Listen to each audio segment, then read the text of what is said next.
Hello, everyone. So, to anyone that's new to this Patreon channel, it's really just a continuation of things that I post and share on Facebook and have been for years. It's part of the work that I do with lots of souls that I connect with. You can call it connection, you can call it mentoring, you can call it reading. It's metaphysical, it's energy, it's quantum, whatever you want to call it. But I serve the community for free, so this Patreon account is, as you've noticed, free and open. You are more than welcome to contribute and become a Patreon. In the future, there will be some exclusive, more personal info on there, content, I should say. But for now, the work that I do continues to be shared from the heart and from the energy space that I reside in. So that being said, quantum healing. So many of us have experienced and continue to experience an awakening, and it can look like many different things for many people, but there seems to be a huge similarity, with every single healing that I've come across, whether even if our stories are different, even if the route that we take is different, the path, the overall concept is very, very similar. And we're expanding. A lot of people say we are ascending. I don't particularly love that word because it kind of sounds to a human very linear. So you're ascending, you're above someone, and that's not quite how it is. Similarly to when we expand, when we ascend, and we no longer live in the three-dimensional old earth, but we live in the new fifth-dimensional earth. I've used that term before, and it's not quite how I would describe it anymore. I've definitely been leveled up in my articulation, so take what resonates as always with what I say and leave the rest. But as we waken up and start to remove the debris, start to remove the layers of programming that we have had as three-dimensional humans, we start to really connect with our true selves. And our true selves is multidimensional. You can call it source, God.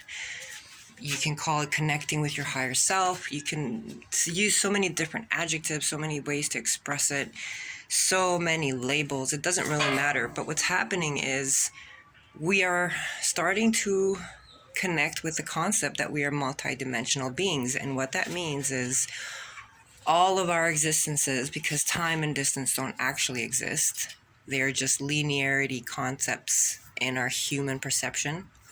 So as we expand, basically our perception changes because we start to see things not just from the three-dimensional perspective that we've been living in for so long and blind to the fact that there's other dimensional perspectives. A higher dimension, if you will, is really a higher point of view, a bird's eye view. So this is why it becomes easier to forgive people, to accept things, to surrender and have faith, because you start to see not just the linear line of three-dimensional timelines, but the interwoven concept of multiple dimensions existing at the same time. I can hear my dogs up to no good in there, where I kept them in the house. Now the cats want to come out. Come on, buddy. So, what happens as we heal, as we remove layers of ourselves, is we start to exist not only in the higher dimension, but actually in all of the dimensions. We start to exist in the three-dimensional world because we are still human, flesh and bones. We start to exist in the fifth dimension, in the fourth dimension, in the seventh dimension. It goes on because it's not just a few more dimensions. We're talking like several more. And this can happen very quickly for some. This can happen slowly, but it starts to have certain effects. Our body starts to, and our interests start to shift. We no longer like the same foods. We no longer resonate with the same people, because people that were maybe our best friends before, maybe they operate on a certain version of ourselves that we no longer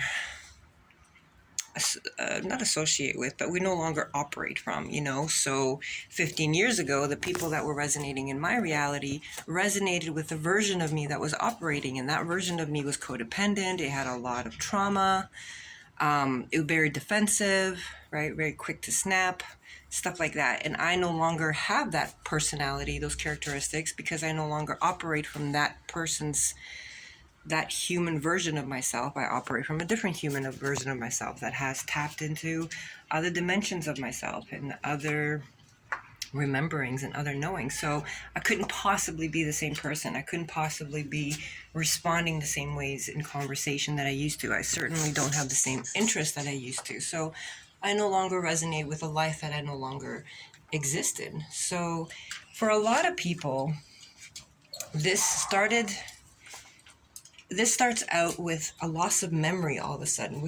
A lot of people start to notice that their memory is just shifting. It's not what it used to be. And we kind of bubble this into ascension symptoms, that we no longer remember certain things in 3D because we now exist in the fifth dimension. So it's almost like erasing itself. And that is partially true. From that level of perception, it's actually quite true. But when you start to expand more and more, you realize it's not just memories, it's dreams. For example, I used to be very wounded still. And some of my biggest wounds were, an ex-spouse. So there's a loud truck coming by. A big brick truck. A big brick truck, that's right. There's my son playing. So, my dreams, which were more like nightmares, it would be me fighting with my ex-spouse. I'd wake up from my nightmare fighting with my ex-spouse because it was really the reality that I recognized. It'd be me fighting and screaming and being fearful of, say, my mother in my dreams. Wake up, from these nightmares, my brother, different people, in my childhood. In grade school, I was bullied heavily. So I would have these dreams, and those dreams kind of dissipated as my ascension, as my healing continued. And lately, I've been having dreams with the same people, but they're very different. Like, I would have a dream with my ex-husband, but we would be having a very different type of conversation, very almost mutually respectful, very calm, very direct from my end. I remember in one of the dreams where something happened, it was the best that he could do in that situation. I was left feeling very disappointed. And it was a situation that in my old reality would have turned into a fight right away. But instead, in my dream, you can just leave it there, honey. I casually turned to my husband in my dream, my ex-husband now. And I thanked him for his efforts, and I told him very plainly I would like to have a divorce. I think it's time that we really discuss these options. And these are conversations that we never had in the reality that I lived, consciously lived. That is not how it ended, to say the least. And what is happening, to explain it in a very simple way for those that are ready to hear it this way, there are unlimited realities, and when we talk about manifesting is not my human wants to have this, so I'm going to wave my magic wand and bippity boppity boop, I will make it happen because I believe it will happen. No, that's a wish. That's a fairy tale wish. Manifesting is actually, first of all, understanding that there is a billion realities out there, billions and billions of realities. So in my current state, at my current age, in my current situation, I could alter myself, my vibration, based on what I believe is out there for me in those unlimited realities, and I will align myself with that reality. So if I believe about myself that I'm unworthy, and so on and so forth, I will align myself with one of those realities where I'm in a relationship where I'm not, where I'm not looked at as worthy, and so on and so forth. So if I start to shift how I think of myself, I'm going to align with a reality where I've aligned myself with a partner where I am treated as someone that's worthy, just to simplify it, right? So it's a very cosmic, intricate web of quantum realities, and they each affect the other.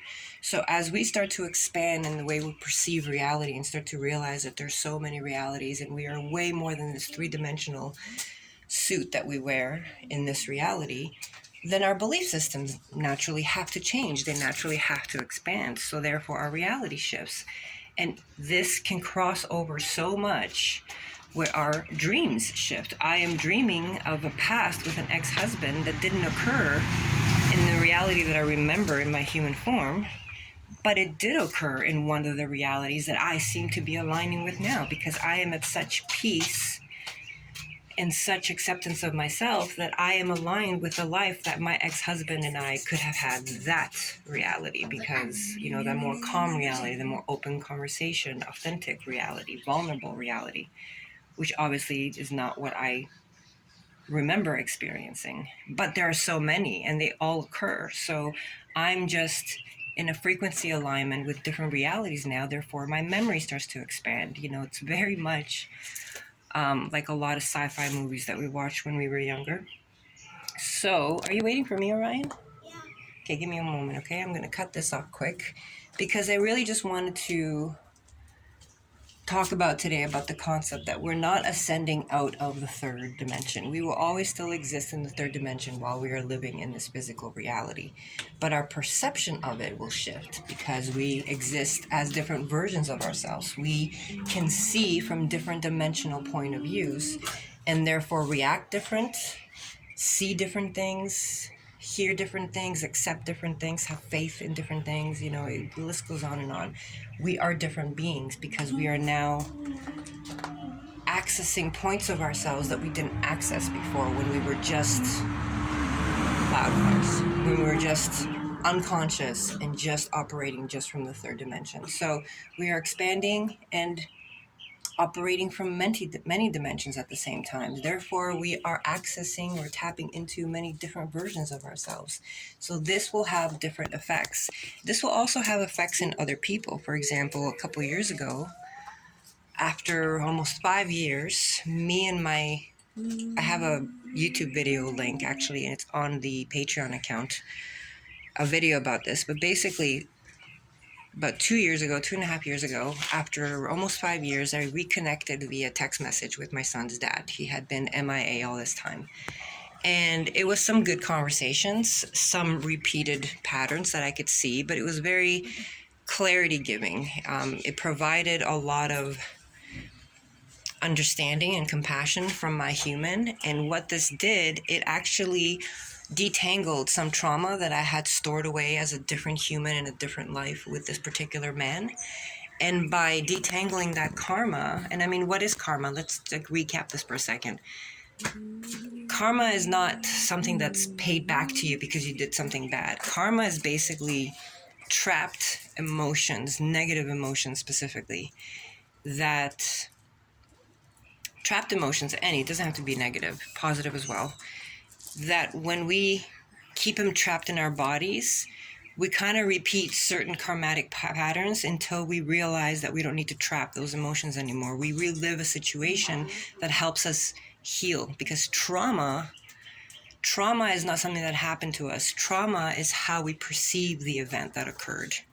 And so with karmatic clearing, we go back to a space where trauma occurred and we start to see it in a different perspective, which actually has the byproduct of healing, because we no longer look at it from a victim mentality. Oh, this happened to me. We look at the whole picture. We look at it like from a bird's eye view, where we can see the whys behind why somebody did something and how maybe they didn't perceive it the way we did. You know, you start to have compassion for the other person's point of view, which releases this traumatic knot, which basically releases the karmatic entanglement. And so a few years back, when I had these intense conversations with my son's dad after 5 years of not talking and having gone through court and all that stuff, it allowed me to release some trauma that I had bonded to my genes, if you want to call it that, you know, to my genetic code, because it was trauma that, had I not overcome it, my son would have